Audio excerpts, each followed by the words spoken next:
손병희의 나란히 가지 않아도.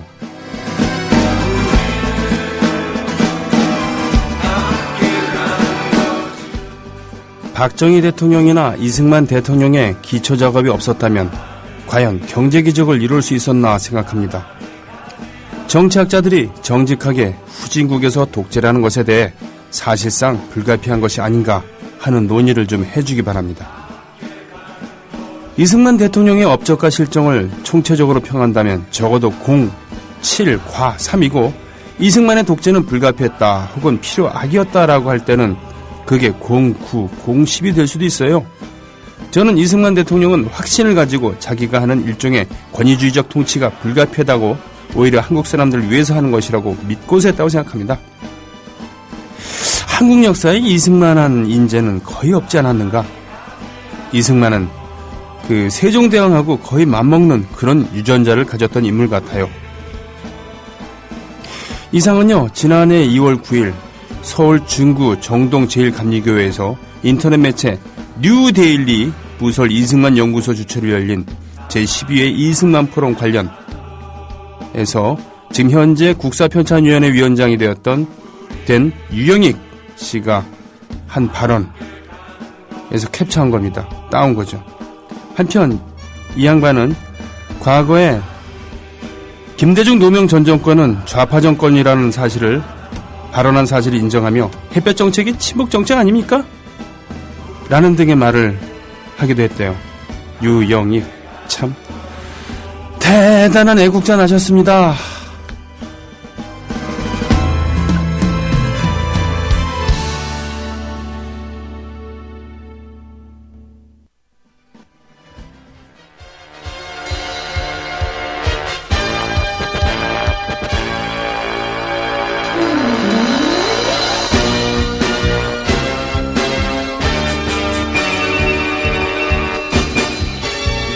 아름다운 이 땅에 금수강산에 장군 할아버지가 터 잡으시고 공익인간 뜻으로 나라 세우.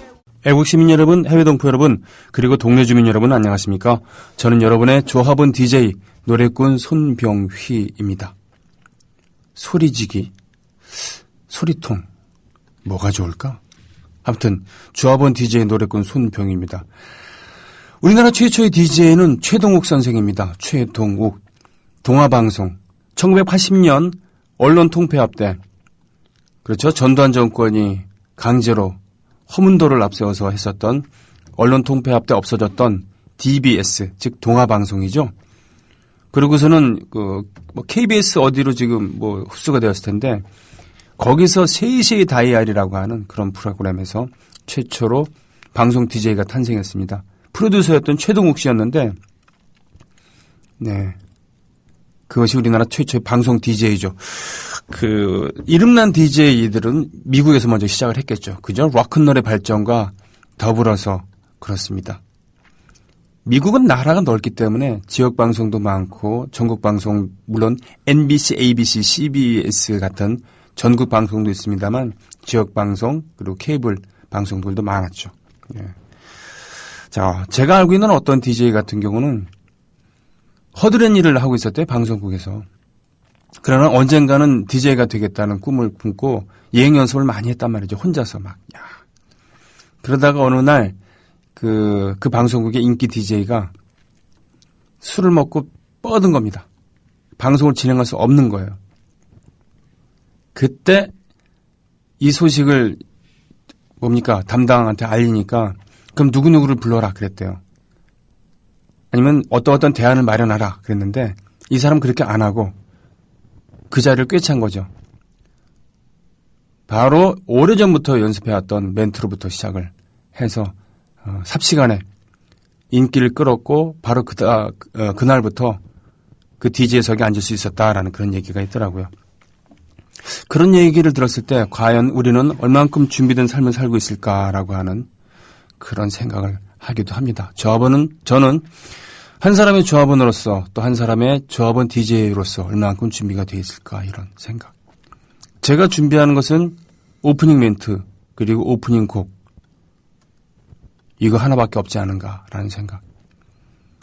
제가 살아가는 모습, 살아가는 태도 하나하나가 방송을 위한 그런 것이길 바라는 그것은 제가 열심히 사는 것이 창작, 제 노래를 만드는 과정의 일부라고 생각하는 그런 것만큼이나 좀 더 절실해졌으면 하는 생각, 이런 마음이 듭니다. 네, 최영준 씨가 코미디언이었었죠. 불렀던 한국을 빛낸 100명의 위인들. 오리지널 버전은 아닙니다. 인기를 끄니까 편곡을 좀 화려하게 했네요. 여기엔 좀 뭡니까? 동의하기 어려운 그런 부분들도 있죠. 한국을 빛낸 100명의 위인들. 장군의 아들 김두한 같은 경우 논란이 많습니다. 야인시대라고 하는 드라마에서는 멋진 협객으로 나오지만 실제로는 해방 이후에 빨갱이를 때려잡는다고 백색 테러를 서슴지 않았던, 심지어는 불우한 시절 같이 동고동락했었던 정진영이라는 그런 친구를 죽이기도 했었죠. 왜? 사상이 다르다는 이유 하나만으로. 그리고 말목 자른 김유신 할 때 전 섬찟해요. 도대체 그 말이 무슨 죄입니까? 예? 김유신이 그만큼 의지가 굳센 인물이었다라는 그런 것을 얘기해 주는 거잖아요. 천관녀라고 하는 평소에 친하게 지내는 여자. 어머니한테 혼난 다음에 거기 발길을 끊었는데 술에 취한 채 말을 타고 집으로 가는 길에 말은 자연스럽게 맨날 들대는 들렸을 뿐이에요. 근데 그걸 가지고 화를 내갖고는 말의 목을 자른다? 그 말이 잘못한 게 뭡니까? 정말 말이 말 같지 않은 이런, 예? 말도 안 되는 상황을 말은 고스란히 감내했다가 말도 안 되게 죽은 거 아닙니까? 이게 말이 되는 거냐고요. 예, 어불성설입니다. 하여튼 그런 얘기. 하여튼 그렇다는 얘기예요. 한국을 빛낸 100명 위인들 하나하나씩 다 이렇게 소환해서 불러서 이렇게 뜯어보면은 재밌기도 하고 뭉클하기도 하고 말도 안 되는 얘기들도 있을 겁니다. 그러나 지금 이 시간에 말이 되는 것은 그쵸, 먹방이죠. 다즐링님. 다즐링은 인도의 북부의 어느 지역 이름이기도 하고요. 그리고 거기서 재배한 차의 차 품종의 이름이기도 합니다. 왜냐고요?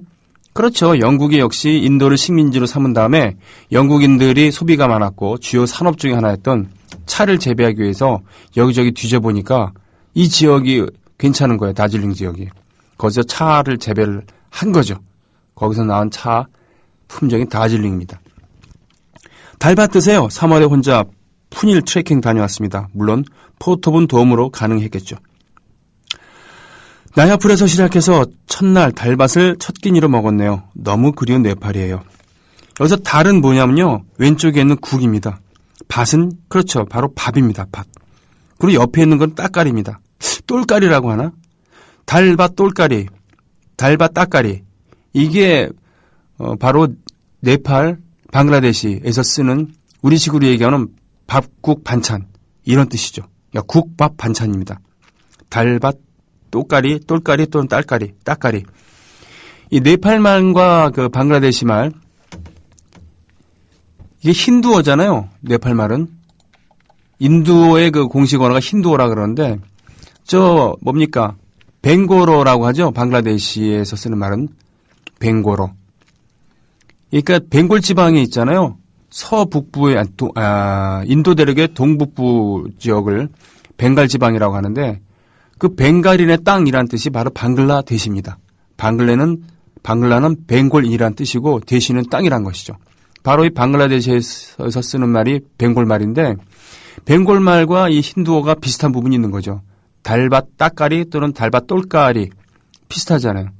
이것은 모두 인도 대륙의 고어인 산스크리트어, 즉 범어라고 하죠. 불교 경전의 원료는 바로 이 산스크리트어로 쓰여진 것입니다. 그 불경을 이리저리 번역을 한 거죠. 그렇게 나온 말들이 그렇죠. 열반, 한자로 열반이라고 하고 영어로는 널바나라고 있습니다만 원래는 니르바나 뭐 이런 거. 예. 달밭 똑까리 딸까리 그랬습니다. 저도 2009년에 가을에 2008년 가을에 방글라데시, 2009년 겨울 1월인가 2월에 네팔을 다녀왔었죠. 특히 나야풀 푸닐 거쳐갖고 따또빠니로 해서 내려오는 트레킹 3박 4일의 트레킹을 아니다. 3박 4일 맞나? 하루, 이틀, 사흘, 나흘인가? 하여튼 4박 5일일 거예요. 그 트레킹을 저도 했어요. 네, 푼힐 전망대는 절망대래. 푼힐 전망대는 예, 걸어가갖고 3,000m 좀 넘는 지역에 위치하고 있죠. 이틀 정도 나야풀에서 그 하루 숙식을 하고 그 다음날 이틀째 되는 날 잘 수 있는 예, 곳에서 새벽에 해돋이를 보기 위해서 좀 몇백 미터 올라가면 있는 곳이 바로 푼힐 전망대입니다. 안나푸르나 남벽 그리고 다올라기리 등등 8,000m가 넘는 고봉들을 즐비하게 있는 것을 볼 수가 있는 그 일출의 명소죠. 그렇기 때문에 많은 관광객들이 모이고 있고 자칫하면 고산병이 올 수 있는 3,000m. 그렇죠. 3,000m부터는 고산병이 올 수 있어요. 그렇기 때문에 긴장을 해야 되는 그런 곳이기도 하고요. 제가 갔을 때는 건기 2월 달이었기 때문에 날씨 맑았고 날씨가 괜찮았습니다. 약간 춥긴 했죠. 3,000m까지 가니까. 그러나 관광을 하기에는 최적의 시기인 건기 10월 달부터 그렇죠. 그 이듬해 한 4월까지인가? 그 정도까지. 5월까지도 약간은 가능하고. 그래서 주요 등반은 이럴 때 많이 하죠. 특히 봄에, 겨울보다는 아무래도 봄이 따뜻하니까 우기가 닥치기 전에 등반을 합니다. 고산 등반. 우기가 닥치면 어떻게 됩니까? 밑에는 비가 엄청 퍼붓고 위에서는 한방눈이 펑펑 내리는 겁니다. 그냥 쌓이는 거예요. 그냥 가는 겁니다. 자칫하면 정말.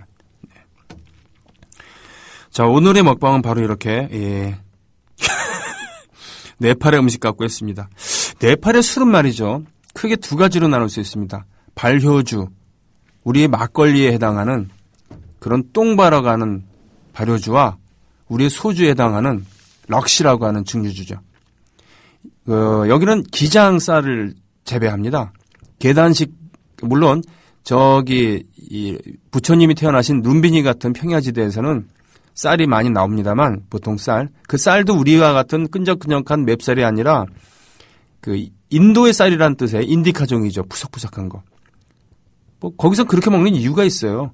그렇게 먹어야지 속에 부담이 안 되니까. 우리가 먹는 거는 재팬, 일본인의 쌀이란 뜻인 자포니카종이죠.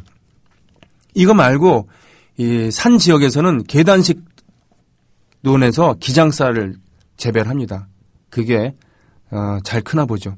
그걸로 발효를 시켜요. 그래서 고체 상태로 만듭니다. 거기다가 뜨거운 물을 부어서 우려 먹는, 한 서너 번까지도 우려 먹는데 그것을 바로 똥바라고 하고요. 그래서 증류시키면은 바로 기장쌀로 빚은 막걸리를 증류한 소주가 나오는 겁니다. 이 두 가지 술이 주종이죠. 달밭떡갈이 이게 커리라고 하는 그쪽 특유의 향신료 영향이 있어서 매콤하잖아요. 그런데 신기하게도 이 럭시나 뚱바는 매콤한 느낌이, 알싸한 느낌이 있어요. 술을 마시면은. 이게 기장쌀의 그런 특성이 있는지 모르지만 이 알싸한 맛이 바로 네팔 음식과 잘 맞습니다. 그래서 역시 일본 음식에는 심심한 것 같은 사케가 어울리고 한국 음식에는 톡 쏘는 소주가 어울리는 것처럼 이 알싸한 맛의 럭시나 뚱바는 네팔 음식에 어울리는구나라는 것을 새삼스럽게 깨달았었던 여행이기도 했죠. 자, 이렇게까지 떠들면 바로 신청곡들이 딱 올라옵니다. 예. 이럴 때 이제 노래를 들으면서 다음 방송을 코너를 준비하는 거죠. 데릭 앤 더 도미노스 1집을 내고 해산했지만요. 영원한 명곡을 발표했었던 에릭 클랩틴이 주도했었던 밴드죠. 레일라 듣습니다.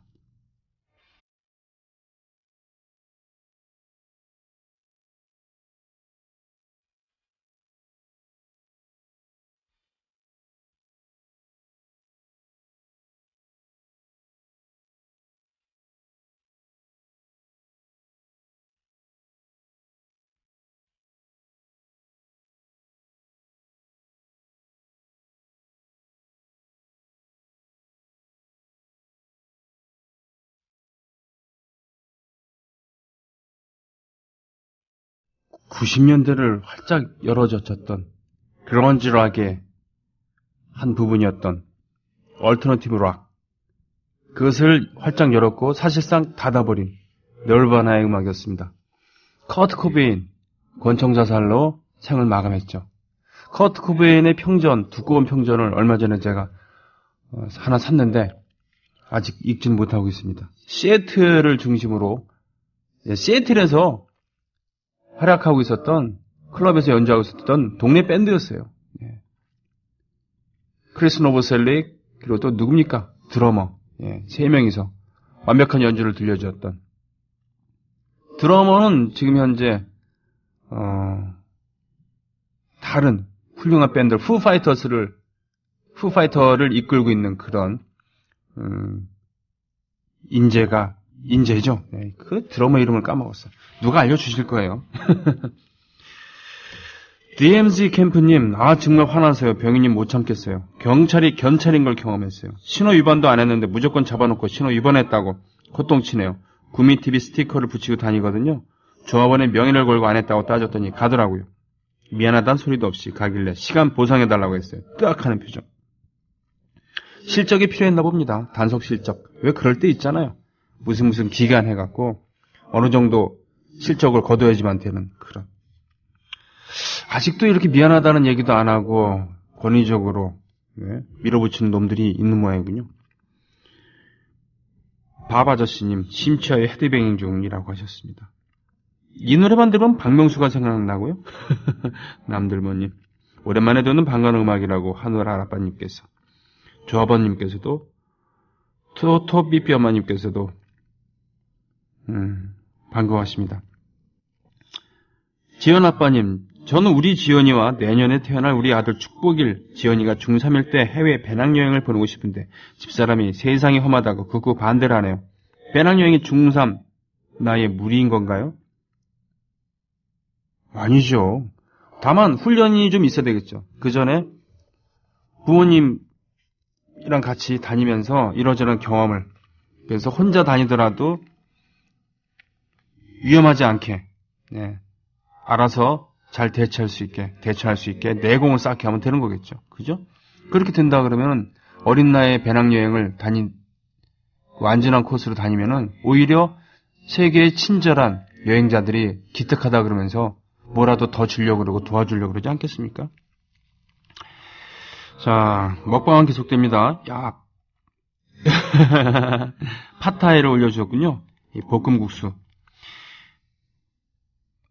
음식을 보존하는 방법은 여러 가지가 있죠. 그 중에 발효시켜서 저장하는 그런 방식. 대표적인 게 우리나라의 김치 아니겠습니까?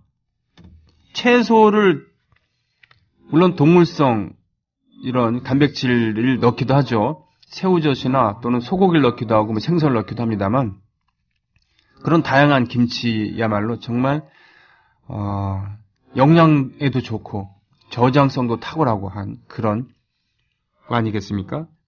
그에 비견되는 서양의 저장 야채라고 한다면 피클류가 있겠죠. 피클. 사실 근데 그 유럽, 일단은 저기 신대륙 그쪽을 빼고서 유럽과 동양을 봤을 때, 제가 한국 사람이기 때문에 그렇게 생각하는지도 모르겠습니다만, 채소를 가지고 최고의 저장식은 역시 그 다양함이라든가 그 밸런스라든가 봤을 때 역시 김치가 아닌가 싶습니다. 김장김치. 서양, 유럽에서는 뭘까요? 소시지나 햄이겠죠. 그죠? 그 중에서 스페인에서는 생햄이죠. 돼지의 다리살을 가지고 염장을 해서 1년, 심지어는 1년 이상 몇 년 동안 걸어놓기도 하는데, 그걸 하몽이라고 하지 않습니까? 짠데 거기다가 멜론을 슬라이스해서 같이 먹으면 최고의 안주이기도 하고요. 이태리 소시지는 뭡니까? 살라미 아니겠습니까? 이 살라미는 고대 로마 시대부터 있었다고 합니다. 독일 유명하죠. 오스트리아도 유명합니다. 유명한 비엔나 소시지. 줄줄이 이렇게 나오는. 프랑크 소시지. 독일을 대표하는 그런 훈제 소시지 중에 하나죠. 그렇죠?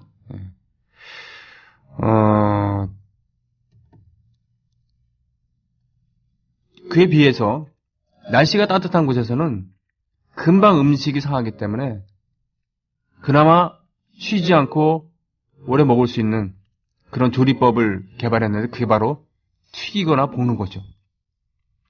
그렇죠? 우리가 유목민의 후손이라는 것을 절감할 때는 바로 국물 요리가 많다는 것이라고 합니다. 북방의 유목민들. 초원은 그냥 초원이 아니라 그만큼 나무들이 자라기 힘드니까 초원인 거예요. 예. 그렇죠? 예. 일교차가 심하기도 하고 또 연교차가 엄청 심하기도 한 저 푸른 초원 위에 나무가 자랄 수 없으니까 초원인 거죠. 그만큼의 강수량도 적기도 하고 하기도 하겠고요. 또 춥기도 하겠고 거길 다니면서 이동을 해야 되니까 고기를 말려갖고 물에 불려갖고 끓여 먹거나 또는 추위를 달래기 위해서 구운 전골 요리를 해 먹거나 이런 겁니다. 뭐 이런 것처럼 이런 그 따뜻한 지역 같은 곳에서는 볶거나 튀기죠. 일본의 템푸라, 즉 튀김 요리는 포르투갈 말의 텐포라에서 나왔다고 해요. 그게 바로 튀기는 이런 거겠죠. 예. 켄터키 프라이드 치킨 이런 거 있잖아요. 이것도 역시 미국 남부의 요리에서 비롯됐다고 합니다. 미국 남부는 따뜻하잖아요. 백인들이 잘 먹지 않는 그 당시에 닭발이라던가 하는 이런 고기가 별로 없는 것을 흑인들은 이걸 튀겨 먹었대요. 근데 튀겨 먹다가 어느 날 백인 주인한테 그 흑인 요리사가 닭 튀겨갖고 주니까 엄청 좋아하다 이거죠. 그래서 고유의 그 튀김 요리들이 남부에서 많이 발달했고 그것을 산업화시킨 게 바로 켄터키 프라이드 치킨 아닙니까? 그 할아버지가 흰 양복 입고 흰 수염 있는 그 할아버지가 말이죠. 그러니까 이 볶음국수 같은 경우는 바로 동남아시아에서 유행했다고 하는 것이 거기서 비롯됐다는 것이 전혀 우연이 아닌 겁니다. 다 그럴 만한 이유가 있으니까. 예.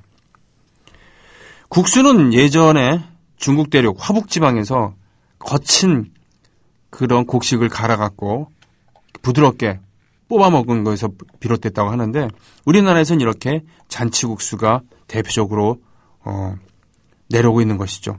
국수는 예전에 아무나 먹을 수 있는 게 아니었고 그렇죠. 특별한 때만 먹을 수 있는 고급 음식이기도 했었고요. 북방에서는 냉면. 냉면이 원래 그 추운 지역에서 추운 겨울날 그 따뜻한 아랫목에서 덜덜덜덜 떨면서 먹는 게 제격이다라고 하는데 그건 그때 냉장고나 냉장시설이 없기 때문에 그렇게 한 거고 요즘엔 여름에도 얼마든지 시원한 국물을 얻을 수 있으니까 그렇게 먹는 겁니다. 예. 물론 추운 날 추운 그러니까 따뜻한 쩔쩔 끓는 아랫목에서 이걸 먹어본 사람 같은 경우는 그것이 제맛이라고 하겠죠. 예. 꿩 육수에다가 동치미 국물 섞어갖고 조선시대에는요 꿩값이 닭값보다 쌌대요. 닭이 더 귀했다고 합니다. 그러니까 닭 대신 꿩이었죠. 꿩 대신 닭이 아니라. 그래서 꿩 육수가 발달했다고 하는 그런 얘기예요. 저는 잔치국수는 무조건 곱빼기를 먹습니다. 예. 국수는요, 후룩 엄청 이렇게 후룩 먹는 게 재미가 있어야 되죠. 오늘 수요일에 게스트 분이 지금 이 근처에서 자리를 찾는 모양입니다. 듀크 엘링턴의 음악을 일단 들으면서 통화를 해야 되겠군요. 이따가 오늘 송경동 시인을 모십니다.